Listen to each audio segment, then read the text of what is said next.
Welcome back, everyone, to the final day of groups here at Worlds 2016. SK Telecom have just locked their first seed. C9, IMA, and Flashwolves, though, are still battling for that second seed. And boy, do we have fun to close out I-Day. So if IMA win, they advance as the second seed, and Flashwolves and C9 are eliminated. If C9 win, IMA is eliminated, and C9 can advance on an SK Telecom victory in game number 6. Otherwise, Flashwolves and C9 will play a tiebreaker to determine that second slot. So it's been a crazy week of Worlds. This one might be the craziest day we've had so far. Yeah, basically TLDR. This game is deciding for IMA. They win it, they're quarters. They lose it, they are out. Cloud9, if they win, it's not clinched just yet. It is really weird to say that they are this close to getting in. Teams that have been underperforming, showing up in occasional games. This has been a really hard to predict group, and rightly so, given that this game means everything. I mean, the easy groups were hard to predict as well, so I cannot blame you. It's been a wild day of League of Legends, and North America's final hope, Cloud9, will battle for either their slot or a chance to fight for it again. IMA, though, all of a sudden find themselves in a wonderful position for them. Do or die. They came out clutch to get here. Can they do it again into quarters? We'll find out as we are into Champion Select. Olaf, Caitlyn banned by IM. Nidalee banned away from C9. And what's to follow? It will be Varus away from Athena, who's back in mid lane after his early stint in the jungle. Syndra banned pretty predictably there by IMA. Yeah, the Syndra ban makes a lot of sense. Of course, the Caitlyn and Olaf are just strong champions in their own right that C9 do like to play. The Varus stands out to me a little bit. Like, you don't have to get rid of that champion. There are many other things that you might want to remove, given that Olaf and Elise are off the board, and you're not actually on that first pick position. Perhaps there was a jungler, but maybe there you go.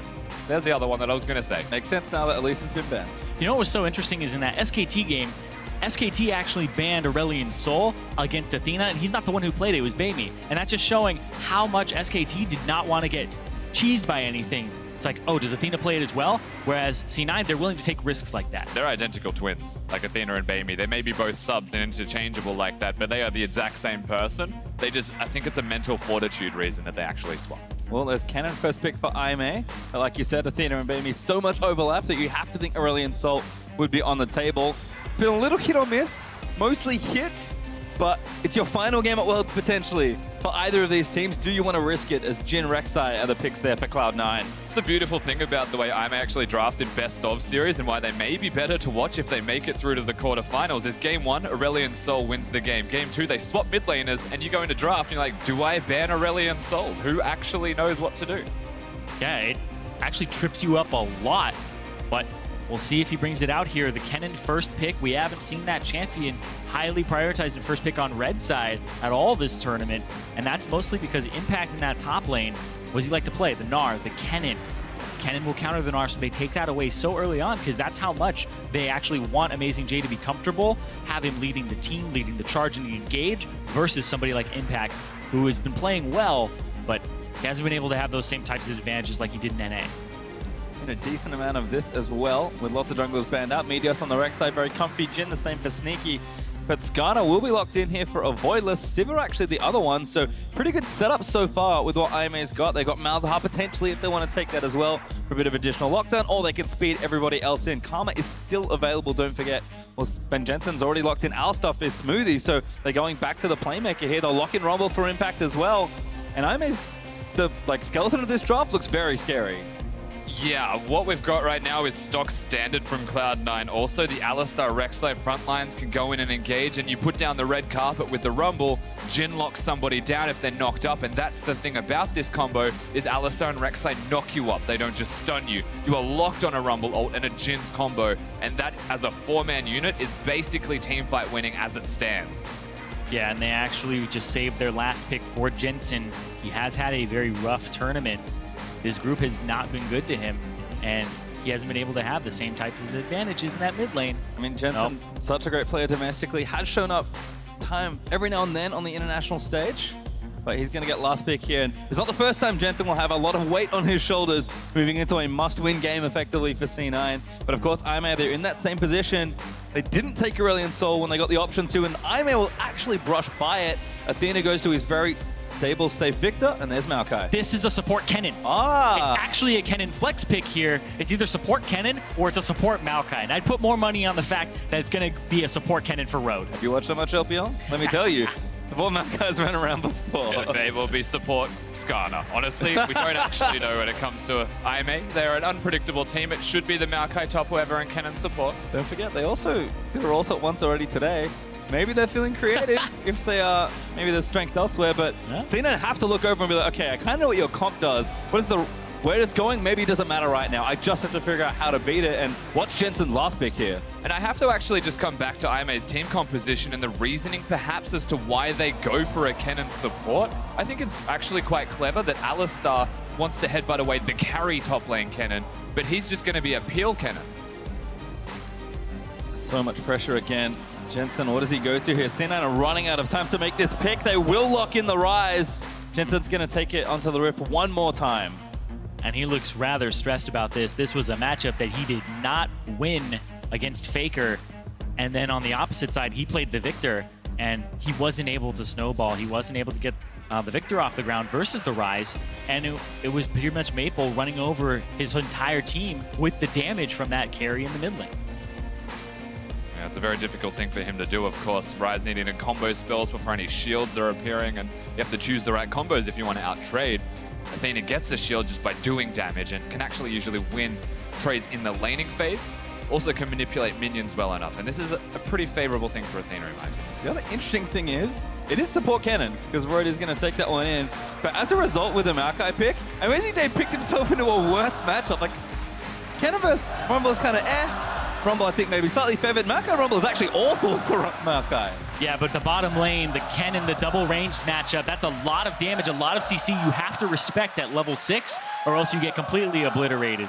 Well, throughout Worlds, we were following the hashtag Worlds Big Plays to check in on the moments and memories that stick out on your minds above the rest. So keep that one going. Get your team hashtags in there as well. For IMA, it is win or you are out. Hashtag I win for Cloud9. And the last hope of North America, hashtag C9 win. I know which side the crowd is on. A warm up. A little bit on it. We'll see what happens to Jensen's Rise, perhaps. But we are packed here in the Bill Graham Civic Auditorium, and this is a crucial game, the second last one, perhaps, of the day. There they are. They found a chant they like better than the Go C9.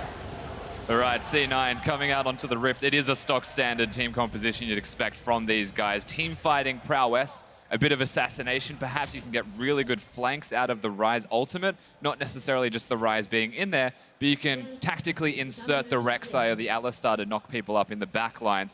It's got a lot of creativity behind what is a basic composition.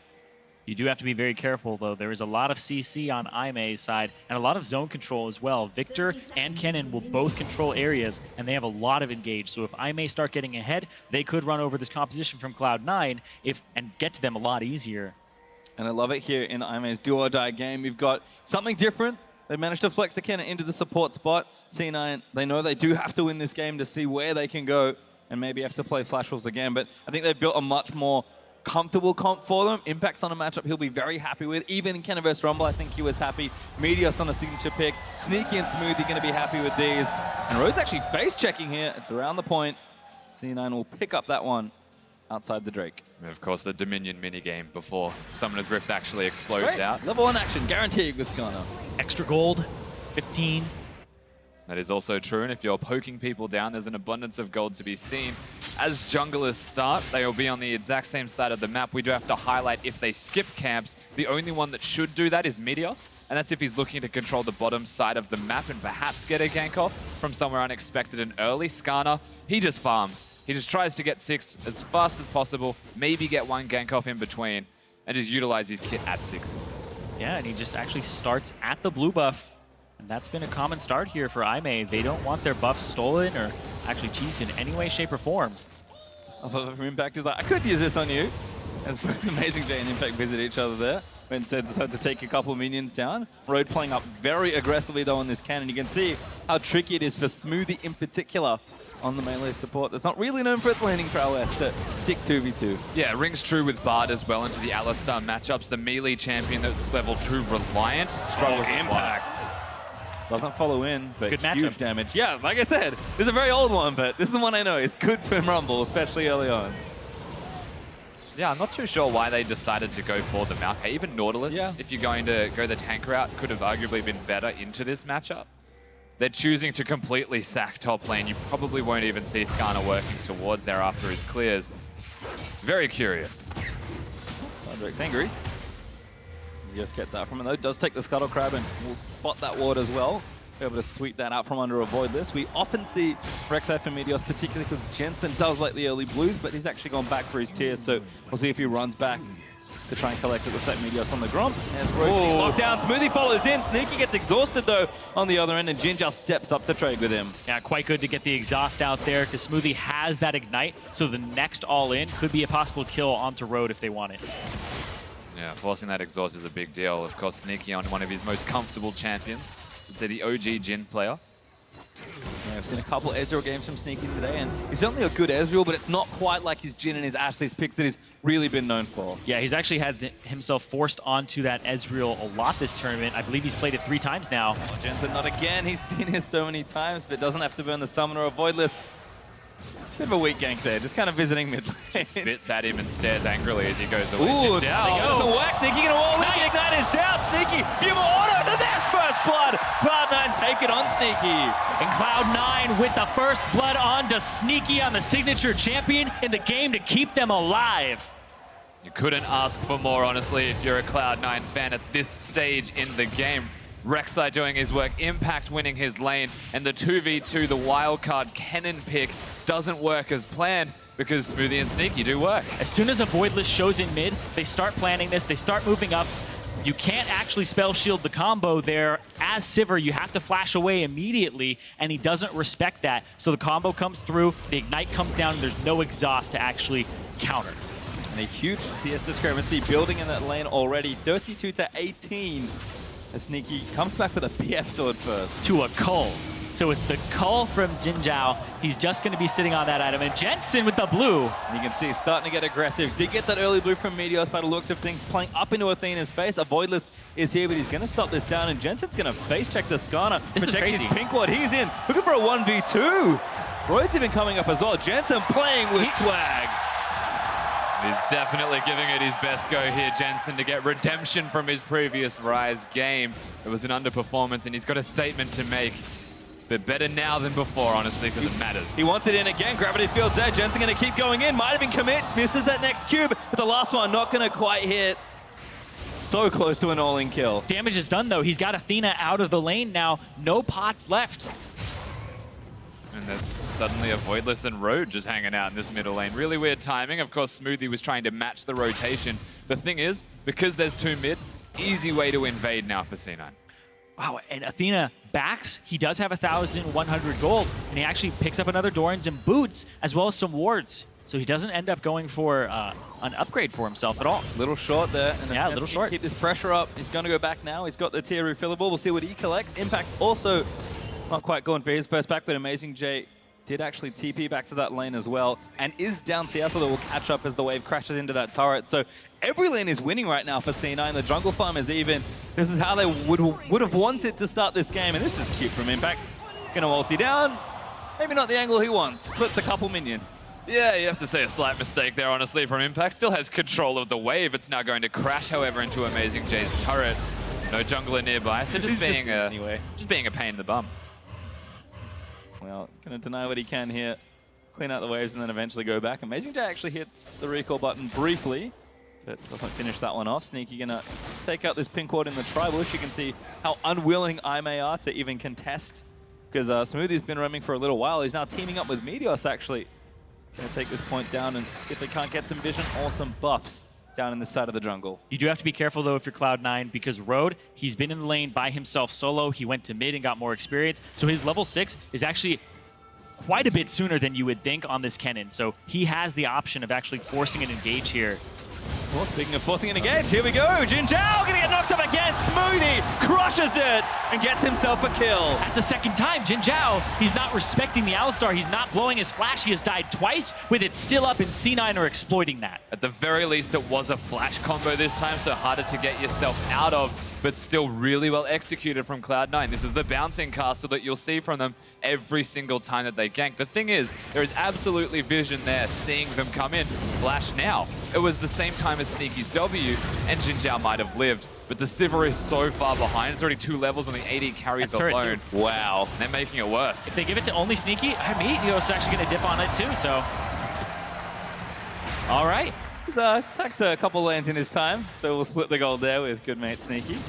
Jensen continuing to pressure this lane up as well. Athena with the blue, but really just playing back in his lane. So Voidless just took that top crystal, and immediately they start pinging onto the red that they know that he's on that top side.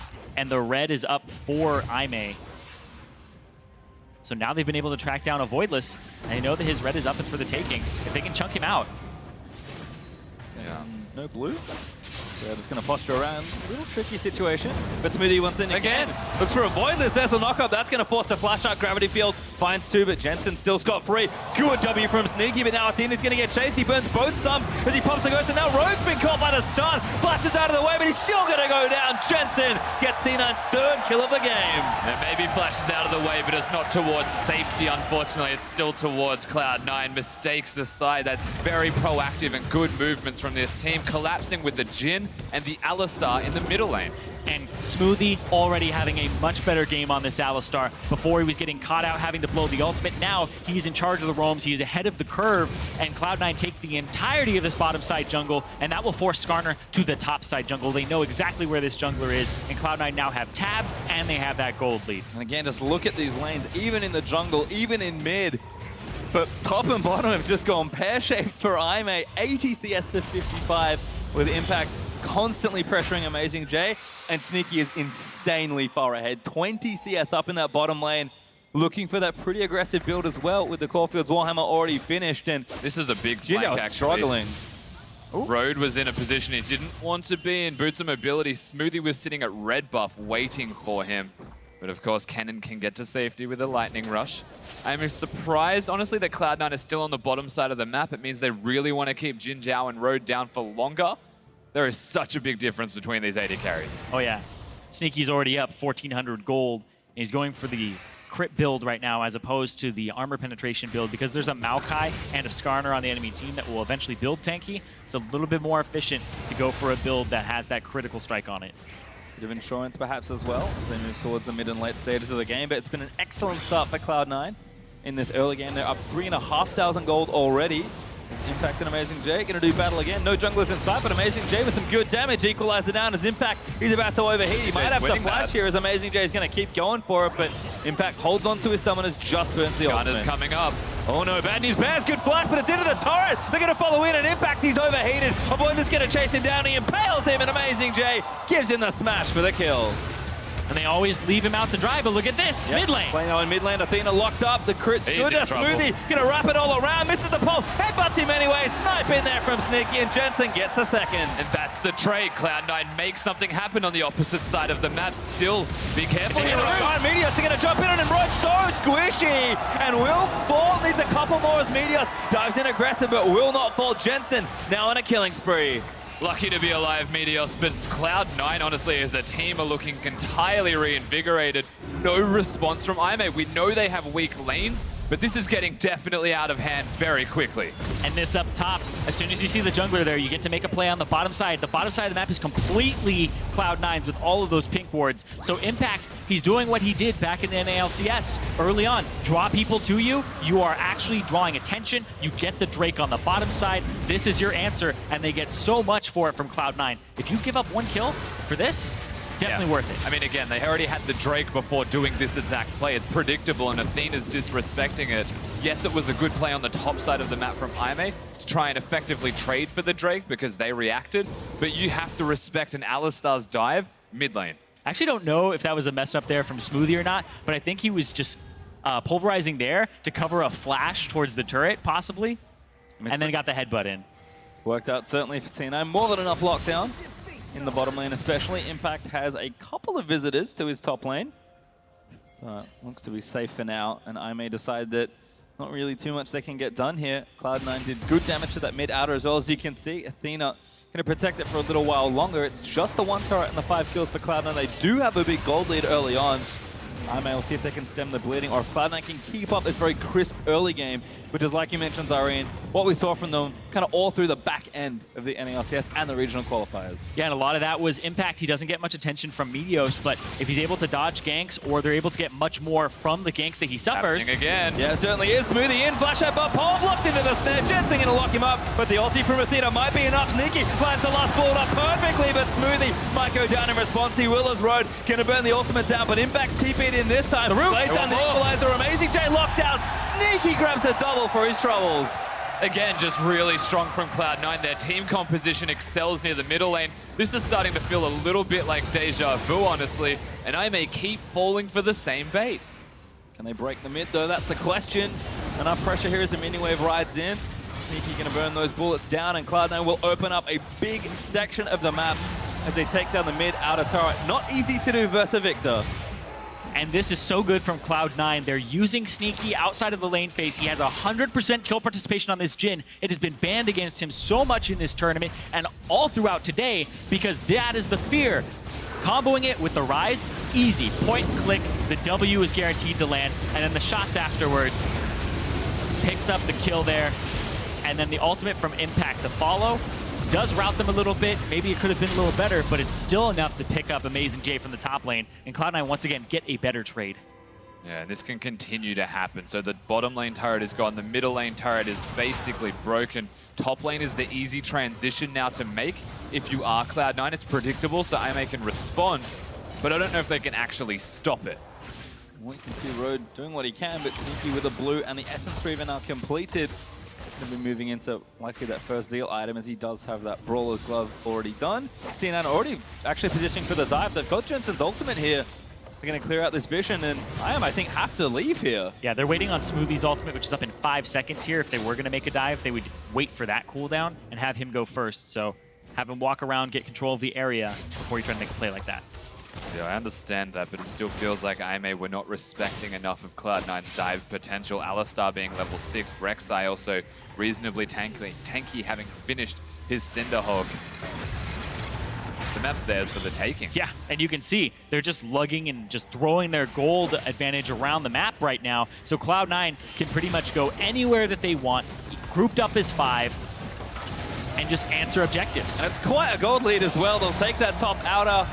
And they're 6,000 gold ahead already at 15 minutes. Amazing J, we've got a lot of work to do. He's going to knock down this turret, and Impact should rejoin that bottom lane shortly. So IMA, everything has gone wrong in the early game once again. Cloud9 have looked very clean. And IMA, a team made up of, honestly, some rejects, some people who were subs before, go down to the LSPL, make the LPL, make it to Worlds, and this is the game for them to make it to quarters, and they are already off to a bad start. IMA, well, they've overcome odds time and time again.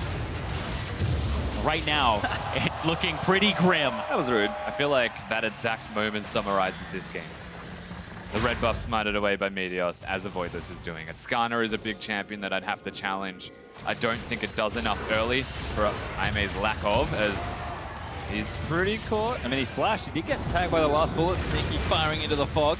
Doesn't find anything else. Will burn both sums once again to stay alive this time, so that's good news at least. But Cloud9 now on the offensive once more, pushing down mid. Exactly what they need. Push down mid, get the mid laner off to the left side, get Infernal Drake, which is up in 10 seconds here. And that's been the plan for Cloud9. Take control of this bottom side jungle. And Smoothie planting a trap alongside Meteos, but they're just going to bail off of it because Impact doesn't have his teleport, and he's still shoving up top.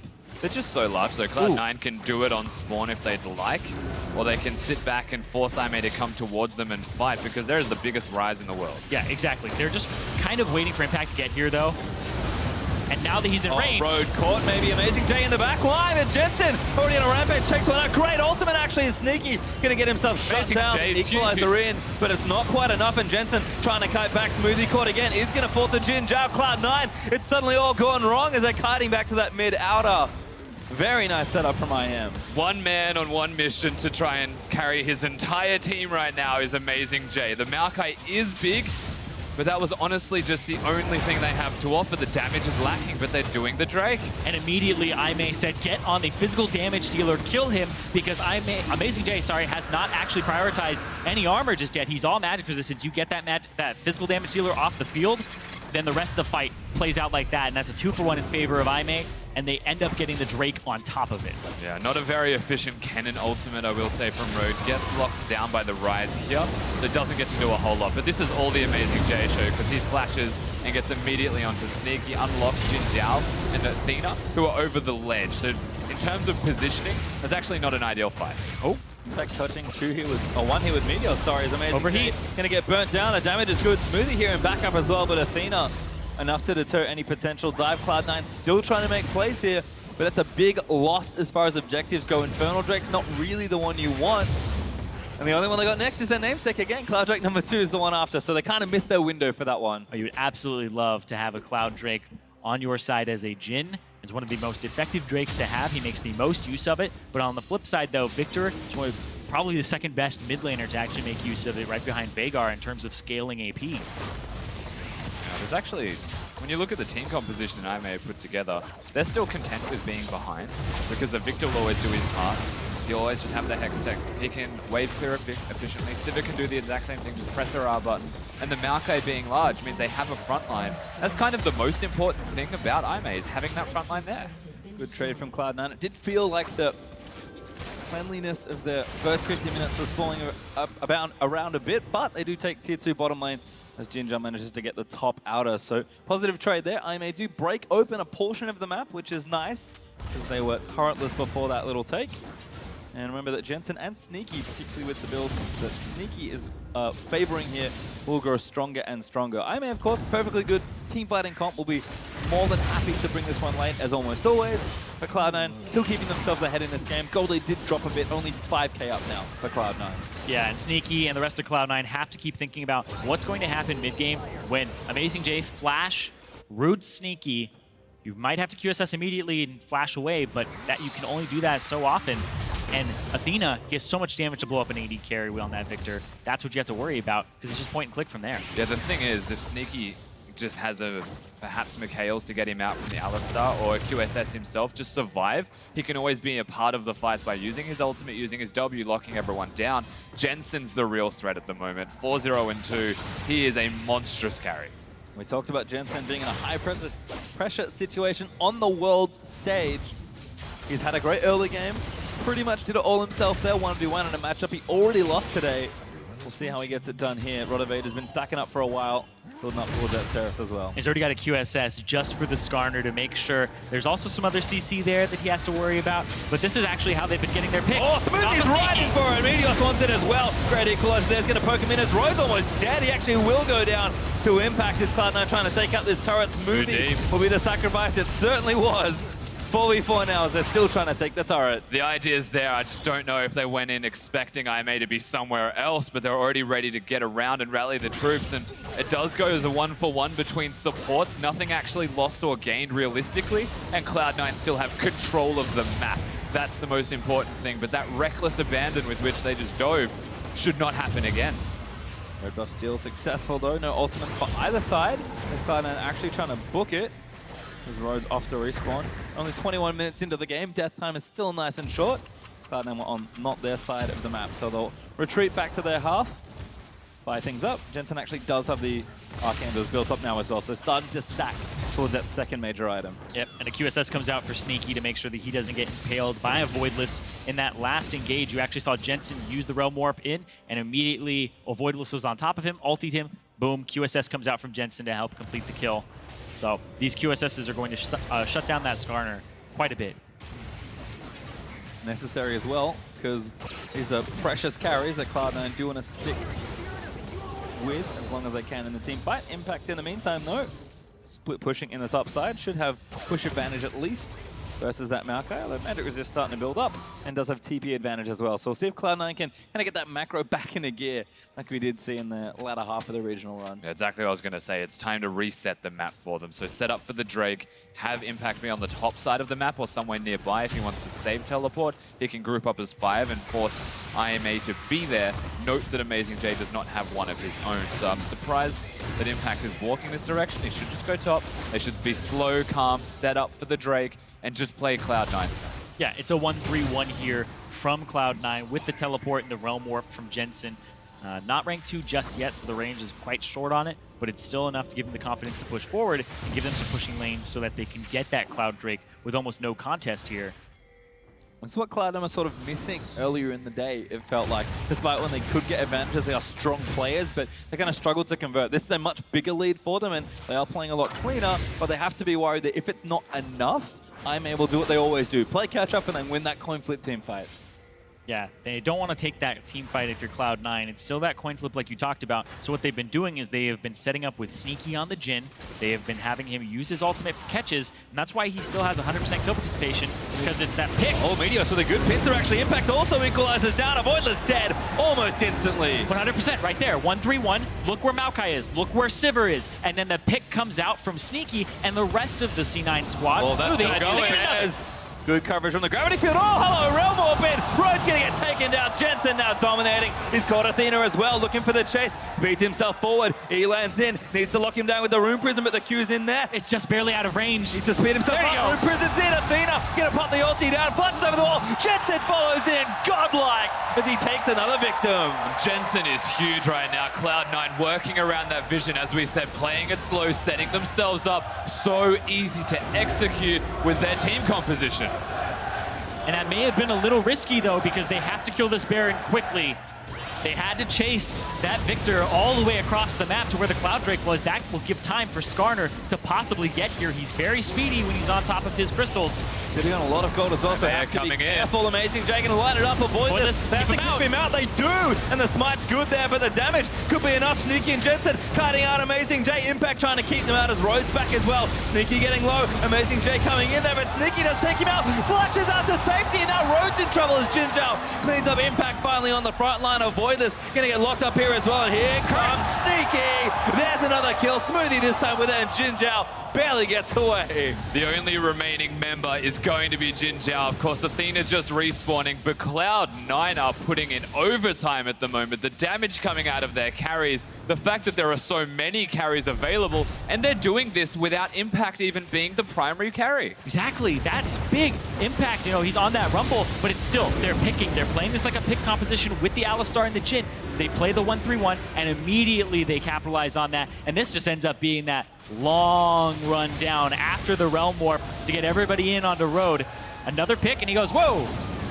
Wasn't quite expecting that. The root comes out from the Rise, and I don't know how Sneaky actually survived in the Baron pit because he was so low, he had Amazing J on him, and he had his team kind of helping him out, but it was almost a lost fight in the pit. It was very close. Well, Jensen goes pretty crazy, and that's the look of a man that knows he must win this game to make quarterfinals. Do not forget what is on the line here for IMA, but Cloud9, they're approaching 10,000 gold ahead. They just took their second Cloud Drake of the game, and lo and behold, in a Cloud9 game, the next one is also going to be Cloud. Gotta go fast. And like you said, I mean, it actually does help the composition. It's big for the pick composition. The Alistar, you want him as fast as possible. Moby boots, get more on him. Movement speed is never a bad thing when you're the cow. Or Rise. Or melee champion. Yeah? Yeah, Rise is another big one. If you have Ghost, things like that as an example. There is still a lot of availability for Cloud9 here, honestly. Playing towards the bottom side of the map, the clear strategy. First need to set up vision. After they set up this vision, they look towards structures. I actually think what they're doing now is the better idea of the two. Keep Jensen bottom. He can use that Realm Warp and get around, but look towards perhaps diving or threatening the dive with Smoothie. Try and push them off the objective. You can see the damage now. C9 with Baron empowered minions plus Sneaky's damage, able to completely zone them off that tier 2 mid and take it down. It's 5-1 still in turrets, and Cloud9 have just under a minute to play with as far as this buff goes. And this is crazy. Jensen on the bottom side hits rank 2 of his ultimate. He's going to push by himself. He is 3 levels higher than anybody else on Aimee. I guess now 14 for Amazing J, but he's 3 levels up over Athena. He has been having Throwing it again, huge combo from Smoothie. Athena eating damage in the back, but good ult there from Rose and Athena, but Equalizer comes down. A Voidless will take down Meteos. Cloud9 went a little too far for that play. And it just happens again. Cloud9 just plays slow, play carefully. Jensen's hitting the bottom lane turret. You don't have to dive that aggressively, and they weren't even doing it in unison. It's so unfortunate, but the control is still there. Well, they're even hitting this turret. This turret is getting chunked out and chipped down, and now they're going to walk back up. There's a risk TP from behind. Amazing J is trying to make a play. J, C9, no, they have to book it. Smoothie kicks him out, but Sneaky's been exhausted. Impact going to move their way in. Sneaky still gets locked down by Skarner. Jinja going to claim the kill. Jensen rejoins his team, but Cloud9 lost 2 unnecessary people there. And I can't stress this enough. The best part, he needs to be careful here, of Amazing J, his teleports are immaculate. You always have to respect that, and this is the play that got them here happening again. Not going to bust open mid, though. That sucks for Aimee. Would have loved to open up the map a bit. Amazing J commits the summoner, does not get full value out of it, and Jensen, who got very aggressive towards the back end of their exit, going to run back mid and keep that pushing down. Baron buff has dropped off Cloud9, though, but I am still not down there. Base up for now. No inhibitors exposed. Cloud9 going to have to do a bit more work if they want a chance at quarterfinals. And it is just that, don't forget, just a chance. Yeah, and if you're a Cloud9 fan, if they win this game, You're now a big SKT you're now an fan. SKT fan, and you need SKT to do what they've never done before and beat Flash Wolves. Oh, that's fine. Jinja pops his ulti and runs away. That was actually a really good spell shield from Jinja. He blocked the W, so there was no prison to keep him there. Jensen absolutely would have destroyed him. So gets out with his life, thankfully, or that would most likely have just been the base broken. You can see just how much power this Ryze has. In fact, both the C9 carries and Impact as well has got 3 items just casually. Really ramping up towards the 4th items for the most part. Sneaky's about to have that IE ready to go. And Oh, you're out. Yep, trying to make a play onto Amazing J. Oh, what are you doing there? Oh, hello, that's all good. Blocks him down still though, Sneaky, but I think that's going to get him out. They will commit the ultimate for it. Jin firing shots into the back of the tree. Meteos and Smoothie here, and Impact's able to cut them off as well. Jensen does have ulti if he needs to do it, but Cloud9 decide it's just not worth it. That's actually tragic. He was definitely in a position to die, but Smoothie headbutts him out to safety. And simultaneously, when that happens topside, Jensen has to blow his flash in the middle of the lane because he starts getting chased down by the rest of Aimee. They were trying to make a counterplay. You can see the Kennen ultimate's down as Road tried to get in on him. Oh, good little play there from Aimee. Always a team that fights to the bitter end, and that's what it will be here in this game. As we've seen time and time again on their road to Worlds. Avoid this clearing out what he can as far as vision goes. We've got a Drake and a Baron up in about 1:05. One of those may be worth a little more than the other. Yeah, I think the Baron's going to be where they look towards. However, 3 Cloud Drakes is quite important if you think about what Aimee's decision-making has to be. They need to respect both equally, which means if they are dispersing their vision in the wrong way, there could be a lot of trouble for them to get into these objectives, and C9 can actually outright do them. Warped in for a Grump and managed to take the blue buff out of it as well. Jinja is bottom lane, but he does not have that much time to push this out. Exactly, but it's a Sivir, so he's going to push it out so quickly. He may even get the turret. He's got 45 seconds, so he's just going to have it crash into the turret and try to bounce back. Impact going to waddle down. Does have teleport ready. Amazing J committed his earlier for the flank. Didn't quite work out the way they wanted, so Impact will have the side lane advantage once again. We've seen Jensen consistently push down the side waves as well, so things looking good to get back into that 1-3-1, either find a pick or take a major objective. Cloud9, they know how close they are to maybe finishing off this game, but they do have to finish it. Yeah, that's right. You can't just sit here and hang out. You do need to close eventually. However, with a lead this large, absolutely their game to lose. I would be shocked to see Aimee come back, but you know they've done this before. We said that's how they got here. They have the tools to do so. If you get a proper engage, Athena, he's almost at level 16, and he would have enough damage once he completes Lich Bane to blow up Sneaky. And we talk about how Jensen has so much of the team's CS. He's level 17, he's 2 levels up over Athena. Sneaky is still level 14, and Jin Zhao is actually higher than him because he's been getting split wave farm on the off lanes. Let's just say that if I may come back in this game, it's basically Cloud9 versus Flash Wolves 2.0, where the shoe's on the other foot. Well, Cloud9 certainly remember that game. Do not want to have that happen to them. And Death Cap's now completed for Jensen. case he thought he couldn't get any stronger. Athena's Lich Bane will be a good timing for the side, but C9 have all the power. 3 items for Sneaky, 4 items for Jensen, and a QSS for both of them, with Impact having an extra blasting wand as well. If there's ever a time to take the Baron and close out the game, it's now. Yeah, Jensen does not get much stronger than this, considering he has a QSS in his inventory. He is full build, save for Mercurial, so they have to fight now. J going in, but trying to keep them out. Rogue with a decent ulti is Sneaky, turning him away, but he's going to get attacked here by Jin Zhao as a Voidless looks to zone him out as well. Cloud9 have to be careful. Not there. Sneaky completely zoned as Impact's taking damage. Pops his on, he's in a smoothie, goes down. Cloud9, bit of a mistake under the Baron, but Jensen going to go back in for it. Gets one now, Legendary as he's cutting back and forth. Amazing J, not one as well as Meteos dives in to try and keep them out of it. And the carriers have seen that so much damage, but Athena goes in there, the face check after the spell shield's going to keep Jin Zhao alive. What a mess. Meteos had a perfect knockup in that fight to turn it around. They gave him enough time to actually get something back. Otherwise, that was an IMA fight, and that's why we're still talking like I may have a chance in this, because they very much do.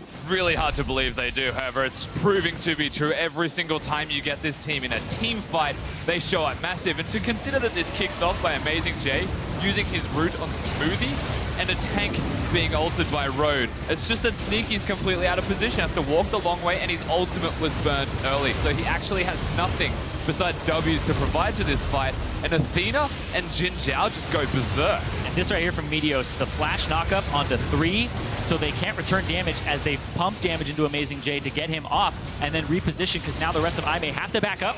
And then the last crit, last shot with the Q to pick up Athena. Well, we reset once again around the Baron area, but Cloud9 gonna have to take it a little more carefully than that. We always see how strong IMA can be when they get to their preferred late game. Unfortunately for them, their early games at Worlds have not been too spectacular, so they have had to lean on that chaotic, unpredictable, teamwork-centric style. It may be enough here, as Cloud9 still have a monumental lead, but they have to be thinking to themselves, is there a way we can lose this game? Jensen's going to solo out the Cloud Drake, so that'll reset for the Elder Dragon, and like I said before, Triple Cloud, real nice for this team. Be nice to see them with not just the mascot, but with the favorite NA Drake as well. That's right, they're going to be moving very fast, and they can engage with flanks extremely effectively now. Rise, as if he doesn't need more move speed, will have the maximum. And Cloud9 starting to fall short on the line in this do-or-die game. I may still in with a chance. Oh, they caught Athena. Oh, that's good news. Perfect. Sneaky does get the snipe. In fact, the equalizer burn is enough for it in the end. Athena, I mean, you can't really blame him. That's just rough. Well, with a tank in the top lane like Amazing J on the Maokai, Athena is a large source of their damage. Road now, maybe gets stunned up again. Smoothie's caught him. Jensen's gonna melt him. Impact gets that kill. Cloud9 5v3 around the pit now. Yeah, this is going to take nothing short of a miracle from a Voidless and Amazing J, but the headbutt can keep them away from this. That's rather early as well on that cooldown from Smoothie, and Smoothie has to continue to zone. Just gone. Jensen's like zoning him himself with a bit of help from Alistar. Cloud9 claim the Baron buff, and they are one push away, perhaps. And moving on. Well, this gigantic wave in the top lane, so they're going to get this top tier 2. Try to catch anybody who actually rotates in a bad manner. Yeah, it's a case of his one earlier. Set up by himself. There's also the Realm Warp, I believe, just to scare him as if things couldn't get worse. Brings in Meteos. It's just that simple. That's the team composition. But back to the game. This is getting pretty bad for IMA. Yeah, IMA maybe finally going to lose an inhibitor turret here, although Jensen getting chunked. Athena's respawn, and he does do a substantial amount of damage. The crazy thing is the gold difference might be 11,000, but Sivir still has big items, still has a lot of farm. Athena still working towards his big power spikes. All C9 need to do is kill the carries, and they should be able to win the game. Easier said than done from what we've seen.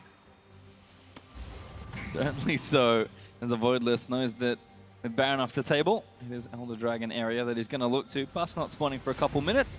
Cloud9 going to play with a big amount of the Baron buff still. See if they can't shove out and break one of these sections. They've been successfully 1-3-1ing a lot of this game. Jensen seems to be sticking with the team a little more now, but Impact still has that option in the bottom lane starting that push off. So Cloud9 just needs something to break, and then they can win IMA. All they have to do is hold on. And Cloud9, they revisit this turret that was chunked out so low from before. Back before Meteos got caught underneath the turret, I believe. And it's going to do it, maybe. Needs one more. No, that does go down. Sneaky wants it too. You can't go that far forward. He wanted it. Oh, he does? He takes the risk. Rapid fire cannon helps out a lot there. So Cloud9 breaking the base against a team composition that's hard to break the base against. It's a Sivir Victor. Their wave clear is ridiculous. You also have to respect the fact that Amazing J has his teleport. That in him dead. These plays are all very risky. Jensen just took it himself, actually. I may decide not to defend it. Instead, they'll see if they can't fend off Cloud9 in that bottom lane. But they might just run in, take that for themselves instead. Baron's still going for a while. They've got over a minute, almost a minute and a half left on it. It's starting to get really dire for IMA. It's going to take one more engage, but with Smoothie on that flank, it's getting from bad to worse. They kind of got to go. Avoidless gets himself headbutted, and you can see that damage. Meteor's caught in the front line, but Impact going to keep them out with the Equalizer. Rogue with a decent off, but the Cloud9 carries kited out. Meteor's GA will pop a sneaky. Going to set it all up. Shinjo getting low as Jensen just putting the damage in. And Jensen almost snipes Athena. Almost gets the one shot with the W. But Jensen lurching forward under the turret as Cloud9 break again. He's got Realm Warp. I don't know if he'll use it. He's not going to chase. So they're just going to pick up the turret. They're going to pick up the second inhibitor and go towards his minion wave mid. And Jensen is being a hero for Cloud9 at the moment. He has to be. That's the thing. It's such high pressure for this team. For Jensen, a player that is so good, but has just never quite had the string of performances to show it.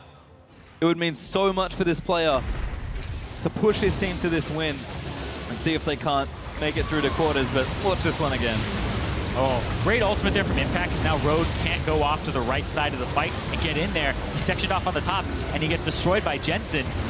And then the open up there from Sneaky.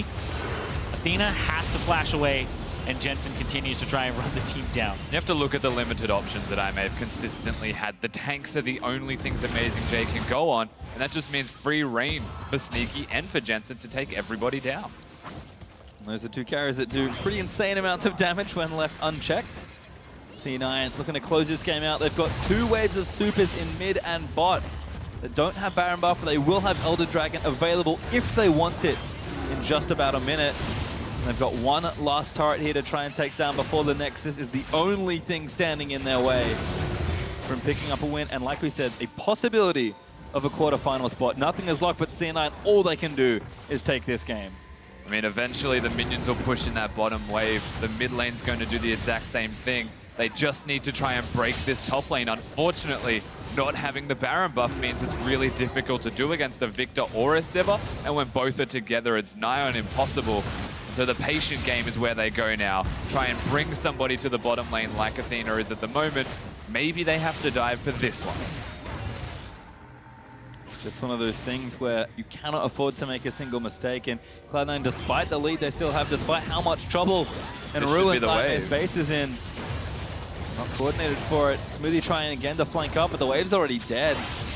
And that was the one big wave you'd say they have as an opportunity. So Cloud9 immediately changed their strategy. Timings do work well. Off the Elder Dragon we go. Do IMA sneak in for a fight? Maybe a steal? Not a whole lot they can do. Cloud9 should tread through this pretty quickly. And then they're going to be super, super fast. Not just super fast. Oh man, I can't wait for this Alistar to start running around. Yeah, that's actually going to be ridiculous. And they can't contest this. There's too much blank vision for them. And all that's right. Cloud9 with the Elder. Cloud9, everything that pretty much could go right in this game has gone right. Maybe you wish the Dragon spawns were a little more favorable, but it's everything now to try and end this game. All they have to do is knock down the Nexus. Yep. And North America, I mean, they've been biting their nails all week long, waiting, seeing if any of their teams can make the quarterfinals. This is really risky from Cloud9. Yes, they have the Elder Dragon buff, and they're setting themselves up to try and push towards the end of the game, but nobody's gone top where the wave has been pushed out. So it can't happen just yet. They have to bide their time, let the minions crash, and within the next minute, they'll definitely try and make that play. Exactly, and having three members right here on Cloud9, Sneaky so far forward, is a little bit risky, but he's super fast. That's true, everyone's really speedy. Smoothie maybe even lining up for a big flank. He's actually going to commit the ultimate. They're just going to poke them off here, I think. Try and maybe chunk down Athena or Road. Not bad. They It's are just a getting slow in damage the into zone. the turret. And now Meteor's going to get jumped on. He's tanky though. He's going to actually dive into the fight. Road going to pop it all up, but Meteor's going to go down. Xin Zhao takes him down and smooth enough to get out of the base. Jensen got chunked already as well. This might be a little too much, but they're fighting it out. Athena a little too far forward. Athena going to force some flashes. Impact goes down as well. Jensen almost dies as well to the victor. And it's just the carries left. And it just keeps happening for Cloud9. They have such a big lead. They have the Elder Dragon and everything that they could possibly want to try and end the game. But at the wrong time, they commit to the fights. They get engaged on without minions available. And without fail, IMA are winning every single fight. And you don't need to dive this turret. Meteos' position here immediately jumped on, pulled back. He doesn't have that QSS. I think he does actually now have it picked up for himself because of that instance. Yeah, and again, the rest of this fight is now secured for IMA because the tanks are gone. The carries have to run away. And IMA are doing a desperation Barret. This might be too much here. Iron were defending before, but Jensen, look at him. He's trying to take some people out, but Athena going to put down the gravity field. Barrett's going to go over. Skarner does smite it. Now Jensen's forced to flash. He has to play miraculously. He's trying to turn it around. Sneaky doing what he can. Gets a shutdown, but Jensen dies as well. But that's the Baron going to IMA. Clearing waves is so much easier for this blue side team. That's a big mistake from Cloud9, and that has come back to hurt them in a bad way. And we're seeing 6 items now onto Xin Zhao. This gold difference is meaning less and less as time goes on, and Cloud9 couldn't close the game with Elder Drake. They messed up. Meteos then sells his Giant's Belt for a QSS to limit Skarner's options even more. 4 members now have that item on them, but it might have been 1 kill too late. So I don't have to be thinking, not like this. This is not the way they want the game to go. I may have to be thinking, are we really going to do this again? You have to think of the mentality that actually affects Cloud9 here, because every single fight they try and take, they lose. Makes it really hard to want to take the next consecutive fight because it affects your mentality so poorly. Yeah, 0-2 on the day. It's been a tough day for Cloud9 and North American fans. Has to weigh on the minds of these young players. Pressure is so immense and indescribable in these situations. And the longer this game extends, the more confidence they're going to get. And that's pretty much how they got here. And this is the first time in about 10 minutes we've seen them in the middle of the map effectively, able to push out waves. This is the one time where at 43 minutes in, death timers are incredibly long. If I may actually find a fight in the middle, they can take everything. It's true, only 1 turret to 8. Cloud9 having to deal with these Baroned up minions though. Pretty decent damage. It's pretty much everyone stacked in. Irene, you mentioned already the gold. Just ignore it at this point. It's all that execution from this stage of the game, and it seems like IMA has been on top of that so far. Cloud9, they're going to have to dig very deep to find a win here. They're trying to manipulate waves, impacting the top side, trying to push out. And you can see everybody from IMA in the middle of the map trying to force down this middle turret and get their second turret of the game. Just want a bit more space to play with. Big wave bottom lane though. Might get IMA in a different turret. Again, just getting damage here with the Baroned up minions. Cloud9, have they found a way in? A good chunk there onto Amazing J. Impact, pretty decent tank shredding as far as that build goes. And IMA, after that poke alone, reset the map. Yeah, they just go back to base, perhaps to buy some items. They aren't being allowed to recall, but to me it's more about resetting the map by through the top wave that they have to bounce back going towards Cloud9's base. Impact also here to deal with this. Tower's About going to to die. fall.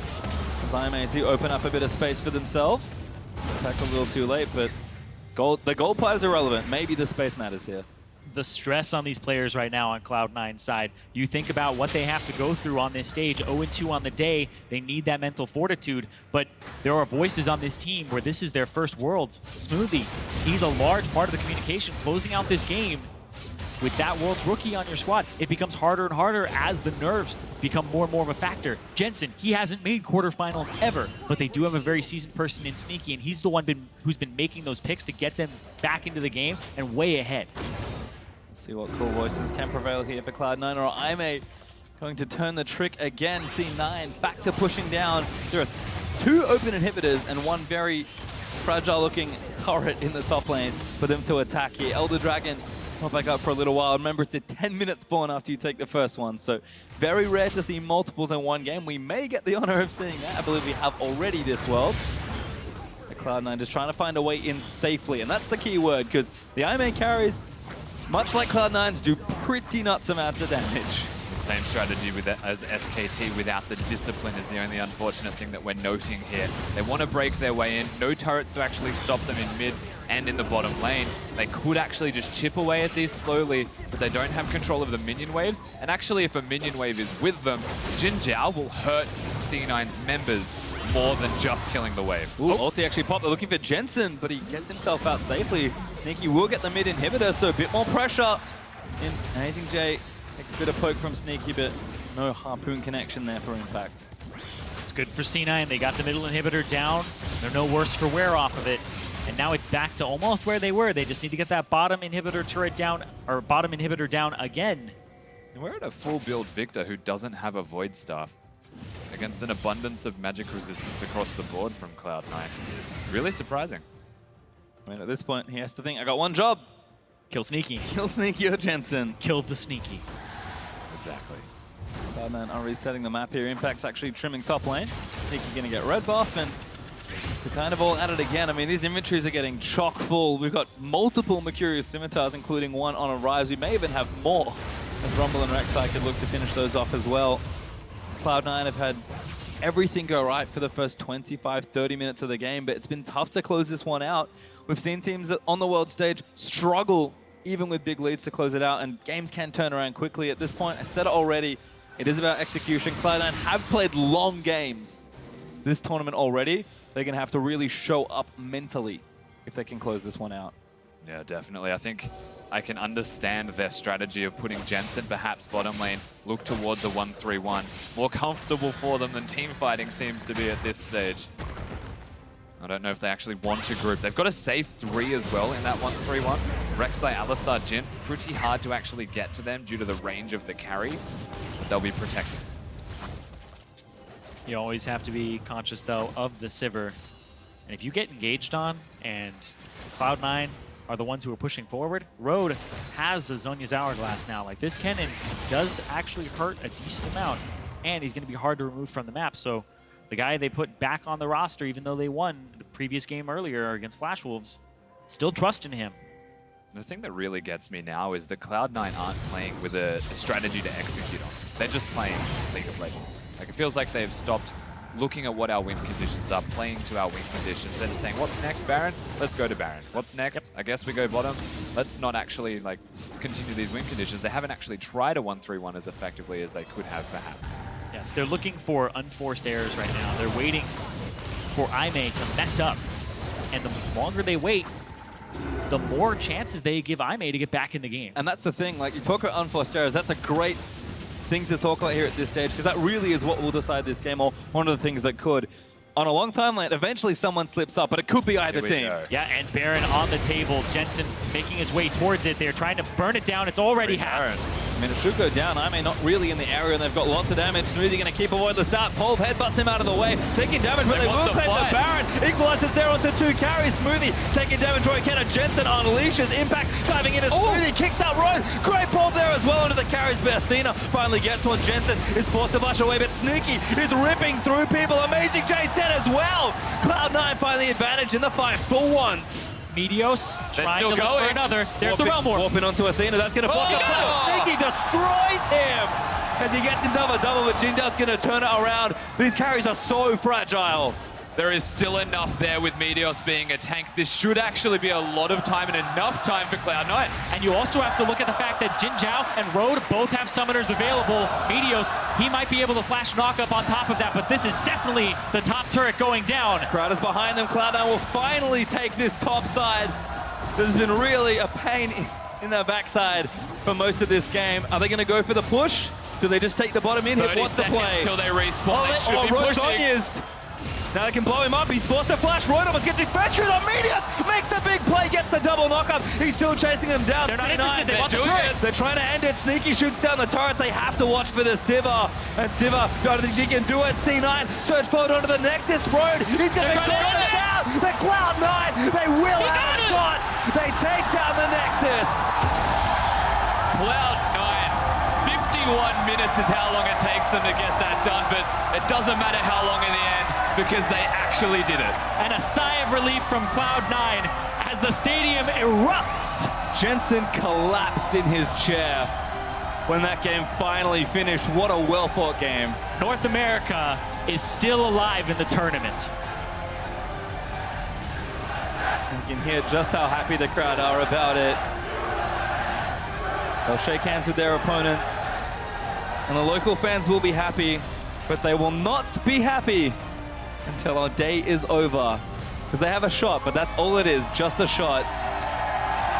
But Cloud9 can actually have a good conscience about this, because Flash Wolves, sure, if Flash Wolves lose, they immediately go to quarters. If Flash Wolves win, they are still in charge of their own destiny and play a tiebreaker. So it's not all on SKT, and they can defend at the end of the day if it comes down to that. But that was stressful, to say the least. Cloud9 have just played 3 games, 2 losses, and one of the hardest fought victories that you've seen on Summoner's Rift. To play another game after that could be quite daunting for this side.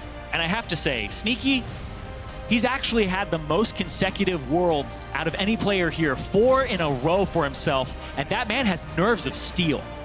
Certainly did show up on a signature pick there.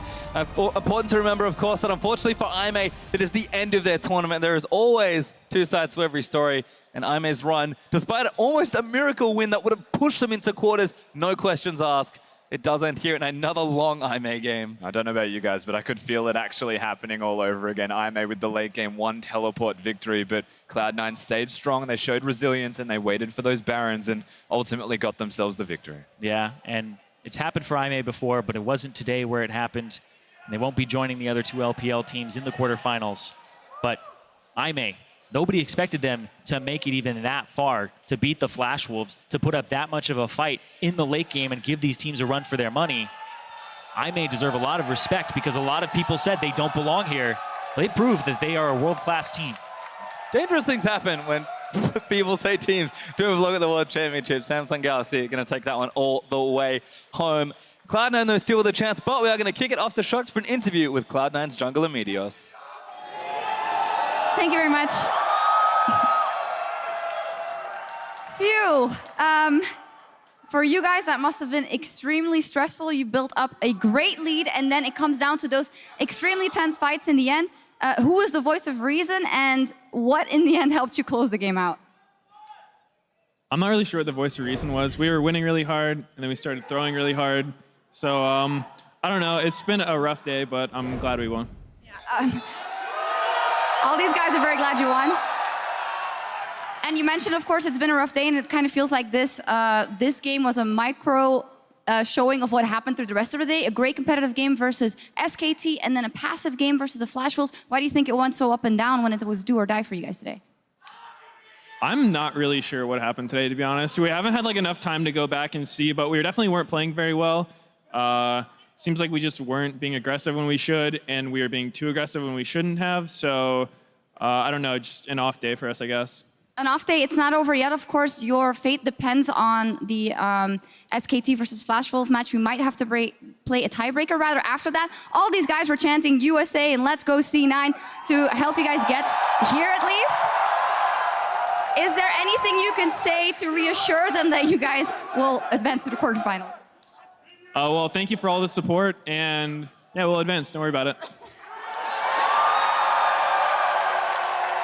Don't worry about it, Meteos says, so we will see what happens. Congratulations in any case on this victory, and you guys, well, take it away. Thank you very much, Shox. I thought I had seen it all, and then that game played out on our stage. But Cloud9, they're keeping their tournament hopes alive here. Every Cloud9 fan in the world is now an SKT fan for the next game. But gentlemen, help me make sense of what I just witnessed. I mean, you probably need better people than us, because that's close to impossible right now. This game was all over the place. I think if C9 had closed the game in 35 minutes, it would have been great. You know, they really showed up big time when it mattered. Pressure was on them, and they actually closed out the game. Sadly, it wasn't the case. I do have to give them a lot of respect for winning that late game team fight around the Baron where everything looked to be going wrong. Speaking of which, let's go ahead and take a look at that fight that kept C9's tournament hopes alive, brought to you by Acer. Yeah, it's just a crazy start to the fight because it's a good Rumble ulti, but you start seeing members dropping really low, and Sneak is only really able to ulti straight onto the Maokai, and they do actually take down Amazing J.